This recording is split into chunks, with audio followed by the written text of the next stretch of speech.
Pidana terhadap terdakwa Richard Eliezer Budiang Lumiu dengan pidana penjara selama 1 tahun dan 6 bulan. Setelah majelis hakim menjatuhkan vonis hukuman 1 tahun 6 bulan penjara kepada terdakwa Richard Eliezer Budiang Lumiu alias Baradae, lantas nasib karirnya pun ikut menjadi tanda tanya. Majelis Hakim Pengadilan Negeri Jakarta Selatan menilai Baradae terbukti melakukan tindak pidana pembunuhan berencana terhadap Brigadir J. Vonis yang diterima Baradae tersebut lebih rendah dari tuntutan jaksa penuntut umum yakni 12 tahun penjara. Richard Eliezer Budiang Lumiu atau Baradae dinilai masih mempunyai peluang berkarir sebagai anggota Polri.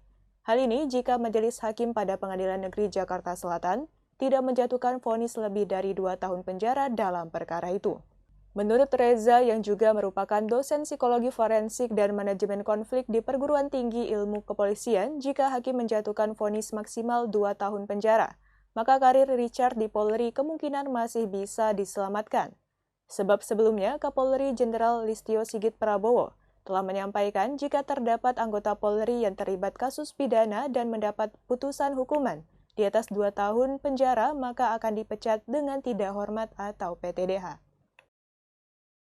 Pidana terhadap terdakwa Richard Eliezer Budiang Lumiu dengan pidana penjara selama 1 tahun dan 6 bulan.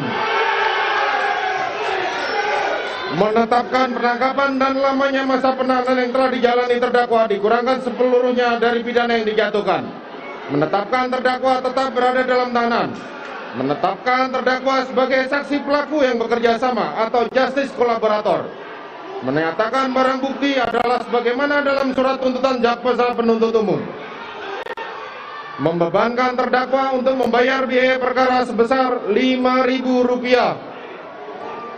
Demikianlah diputuskan dalam rapat permusyawaratan Majelis Hakim Pengadilan Negeri Jakarta Selatan pada hari Jumat tanggal 10 Februari tahun 2022 oleh kami Wahyu Iman Santoso selaku Hakim Ketua, Morgan Simanjuntak Sarjana Hukum dan Alimin Suljono masing-masing sebagai Hakim Anggota. Putusan mana diucapkan dalam sidang terbuka untuk umum pada hari Kamis tanggal 15 Februari tahun 2022 oleh kami.